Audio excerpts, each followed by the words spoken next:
안녕하세요, 여러분.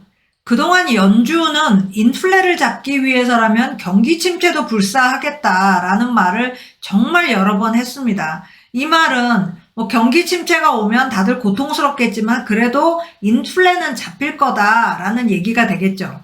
그런데 요즘 반대 주장이 나오고 있습니다. 경기 침체가 오더라도 인플레는 안 잡힐 수 있다는 건데요. 생각해보면 굉장히 암울한 주장입니다. 오늘 스캔에서는 이 주장을 이코노미스트 분석을 중심으로 한번 살펴보도록 하겠습니다.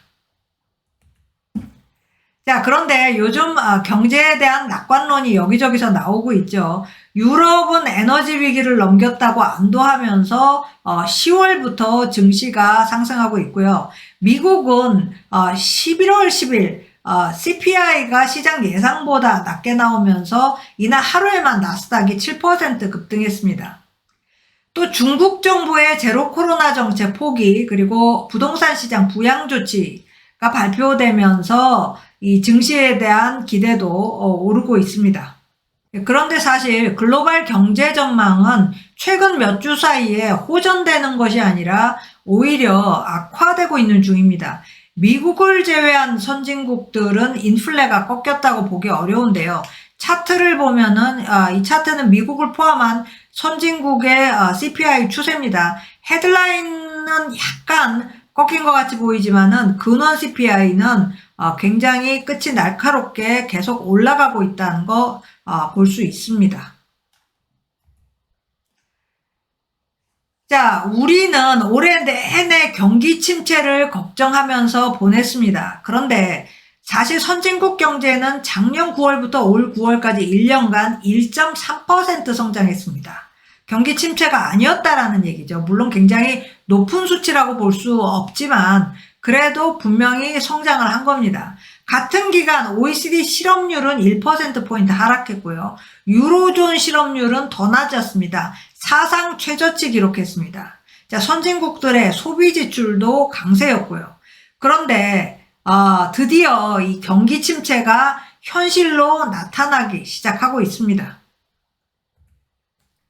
자, 대출 비용 상승으로 주택시장이 가장 먼저 타격을 받아서 캐나다와 뉴질랜드 주택가격은 하락하고 있습니다. 또 연준 회의록에서는 기업의 고정투자가 통화긴축 정책에 반응하기 시작했다. 이런 대목이 나옵니다. 실시간 데이터를 봐도 경제 여건이 악화되고 있다는 것을 알 수가 있는데요. 골드만삭스의 현재 활동 지표를 보면 코로나 초기 봉쇄 이후 처음으로 선진국 경제가 수축하는 모습 보여지고 있습니다. 물론 나라마다 상황은 좀 다릅니다. 미국, 호주, 스페인 같은 나라들은 성장세 유지하고 있는 반면에 스웨덴과 영국은 이미 침체 국면에 진입한 걸로 보입니다. 또 독일은 높은 에너지 가격 때문에 생산을 중단하는 업체들이 늘어나고 있는데요. 독일은 앞으로 선진국 중에서 가장 심한 침체를 맞을 가능성이 있습니다. 자, 그렇다면 전반적으로 이번 경기 침체가 얼마나 심하게 오게 될까요? 선진국들이 초과 저축을 많이 가지고 있어서 이게 좀 완충작용을 해서 침체는 그렇게 심하지는 않을 거다라는 예상이 좀 압도적입니다. 미국의 모기지 연체율 같은 경우는 현재 하락하는 중이고요. 지금 집값이 내려가고 있는 뉴질랜드와 캐나다도 모기지 연체율이 아주 극히 낮은 상태입니다. 실업률도 크게 증가하지 않을 전망인데요. OECD 인력 부족은 올해 3천만 명 정점을 찍고 현재 한 10% 정도 줄었는데요. 그래도 여전히 2,700만 개 일자리가 충원을 못하고 있다는 얘기입니다. 취업은 여전히 쉽다라는 얘기죠. 그런데 문제는 인플레가 지속되고 있다는 점입니다. 지난 70년간의 데이터에 따르면 GDP가 하락하면 물가 상승 속도도 따라서 하락해야 되는데 아직까지는 이 조짐이 뚜렷하게 나타나고 있지 않습니다. 통화정책 효과가 지연되고 있어서 그럴 수 있지만은 10월 미국 근원 CPI의 핵심 범주인 거주, 쉘터라고도 하고 하우징이라고도 하죠. 이 거주는 겨우 0.1% 하락에 그쳤고요.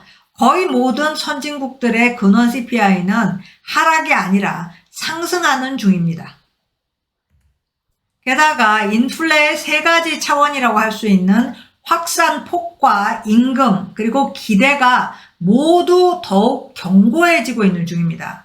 먼저 확산폭을 보면요. 인플레가 작년에 상승하기 시작했을 때는 몇몇 재화나 서비스에 한정돼 있었죠. 대표적으로 미국은 중고차, 일본은 식품, 유럽은 에너지 가격이 많이 올랐습니다. 그래서 해당 항목의 상승만 멈추면 인플레도 곧 사라질 거다. 인플레는 일시적인 거다. 라고 오판을 했던 거죠.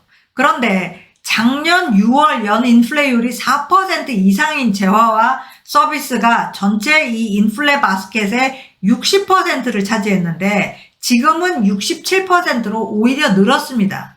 자, 일부 원인은 강달러로 인한 수입 물가 상승에서 찾을 수 있겠지만 더 큰 이유는 국내 경제 때문입니다. 자, 국내 경제에서 핵심적인 인플레 요인은 임금 상승입니다.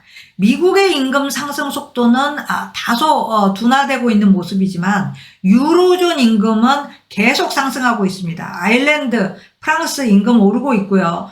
독일의 최대 노조인 이게메탈이 임금 인상 8% 요구하면서 독일 임금 인상은 이제 불붙기 시작하고 있습니다. 뉴질랜드, 노르웨이, 스웨덴도 임금 오르고 있습니다.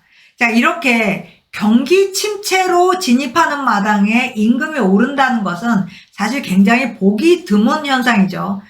경기 침체로도 인플레가 제압되지 않는다는 것을 시사하고 있습니다. 인플레의 세 번째 차원인 기대, expectation 역시 하락할 조짐을 보이지 않고 있는데요. OECD 10개국의 조사에 의하면 향후 12개월간의 소비자의 인플레이션 기대에는 5%를 상회합니다.